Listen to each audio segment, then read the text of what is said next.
Hello दोस्तों, मैं हूं पूनम और आप देख रहे हैं लेट्स स्टडी विद पूनम। आज हम दलाई लामा के बारे में जानने वाले हैं। तिब्बतीय बौद्धों के आध्यात्मिक गुरु दलाई लामा ने इस बात की पुष्टि कर दी है कि दुनिया को अगला दलाई लामा मिलेगा और दलाई लामा के पुनर्जन्म की परंपरा भी जारी रहेगी। तिब्बतीय बौद्धों का मानना है कि दलाई लामा का पुनर्जन्म उनकी आध्यात्मिक विरासत को जारी रखने के लिए होता है। मौजूदा दलाई लामा, जिनका नाम तेंजिंग ग्यात्सो है, 6 जुलाई को वो 90 वर्ष पूरे करने वाले हैं। तेंजिंग ग्यात्सो 14वें दलाई लामा हैं।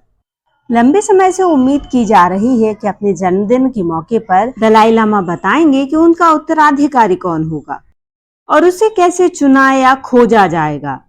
इसके बारे में उन्होंने अपनी किताब the voice for the voiceless में कहा था कि उत्तराधिकारी स्वतंत्र दुनिया में और चीन के बाहर पैदा होगा।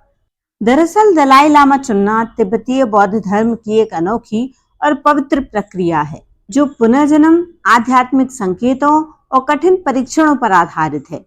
ये प्रक्रिया न केवल धार्मिक बल्कि सांस्कृतिक और भावनात्मक रूप से भी तिब्बतीय लोगों के लिए बहुत महत्व रखती है। आइए समझते हैं कि दलाई लामा का उत्तराधिकारी कैसे चुना जाता है और पुनर्जन्म से इसका क्या संबंध है। सबसे पहले जानते हैं कि दलाई लामा कौन है। तो दलाई लामा कोई एक व्यक्ति नहीं है, बल्कि यह एक धार्मिक उपाधि है जो तिब्बतीय बौद्ध धर्म की एक पवित्र तुल्कु परंपरा का हिस्सा है। तुल्कु परंपरा पुनर्जन्म की मान्यता का प्रतीक है। दलाई लामा को बोधिसत्व अवलोकितेश्वर का अवतार माना जाता है। इसका मतलब है कि दलाई लामा की आत्मा हर बार मृत्यु के बाद एक नए शरीर में जन्म लेती है, ताकि वो दुनिया को करुणा और ज्ञान का मार्ग दिखा सके। जब दलाई लामा की मृत्यु होती है तो माना जाता है उनकी आत्मा किसी बच्चे में पुनर्जन्म लेती है। उसके बाद उस बच्चे की खोज होती है और वही बच्चा दलाई लामा का उत्तराधिकारी बनता है। ये कोई लोकतांत्रिक या वंशानुगत प्रक्रिया नहीं है, बल्कि पूरी तरह धार्मिक मान्यताओं पर आधारित एक रहस्यमयी प्रक्रिया है, जो संकेत, खोज और परीक्षणों पर आधारित है। अब जानते हैं कि कैसे होती है संकेतों की खोज। वरिष्ठ बौद्ध भिक्षु ध्यान और साधना के जरिए संकेत ढूंढते हैं। परंपरा के मुताबिक तिब्बत की पवित्र झील लामो लात्सो में ध्यान लगाकर भिक्षुक संकेत प्राप्त करते हैं, जैसे कोई गांव का नाम, दिशा या कोई खास निशान। इन्हीं संकेतों को आधार बनाकर वरिष्ठ भिक्षुओं का एक दल भारत, तिब्बत, नेपाल या भूटान के हिमालयी क्षेत्रों में पुनर्जन्म लिए हुए बच्चों की तलाश शुरू करता है। अब हम जानते हैं कि उत्तराधिकारी बच्चे का परीक्षण कैसे होता है। जब किसी बच्चे के हाव भाव या संकेतों के आधार पर यह अनुमान पुख्ता होता है कि वो दलाई लामा का पुनर्जन्म हो सकता है, तब उसका परीक्षण किया जाता है।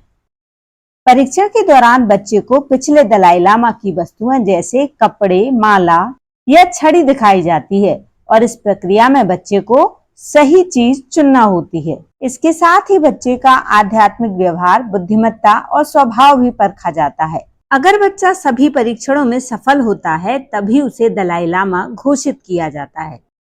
फिर उसे मठ में ले जाकर विभिन्न धार्मिक अनुष्ठानों के बाद गद्दी पर बैठा दिया जाता है। इसके बाद उसे कई सालों तक बौद्ध धर्म, तिब्बतीय संस्कृति और दर्शन की शिक्षा दी जाती है, ताकि वो दलाई लामा की जिम्मेदारी निभा सके। ये प्रक्रिया क्यों खास है? क्योंकि ये प्रक्रिया पूरी तरह आध्यात्म और पुनर्जन्म पर आधारित, जो इसे दुनिया की दूसरी परंपराओं से अलग बनाती है। इसमें चमत्कारिक संकेत, ध्यान और धार्मिक विश्वास शामिल है, जो इसे रहस्यमयी और पवित्र भी बनाते हैं।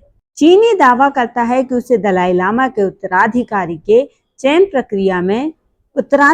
चयन प्रक्रिया को मंजूरी देने का अधिकार है, लेकिन तिब्बती समुदाय इसे अपनी धार्मिक स्वतंत्रता में बाहरी हस्तक्षेप मानता है और साथ ही अस्वीकार भी करता है। तिब्बती समुदाय केवल वर्तमान दलाई लामा द्वारा चुने गए उत्तराधिकारी को ही मान्यता देता है। इस वजह से यह प्रक्रिया न केवल धार्मिक बल्कि राजनीतिक रूप से भी जटिल हो गई है। दोस्तों, दलाई लामा और उनके उत्तराधिकारी के ऊपर बनाया गया हमारा ये वीडियो आपको कैसा लगा, कमेंट करके जरूर बताइए। और यदि चैनल पर नए हैं तो चैनल को लाइक, शेयर और सब्सक्राइब जरूर करिए। धन्यवाद दोस्तों।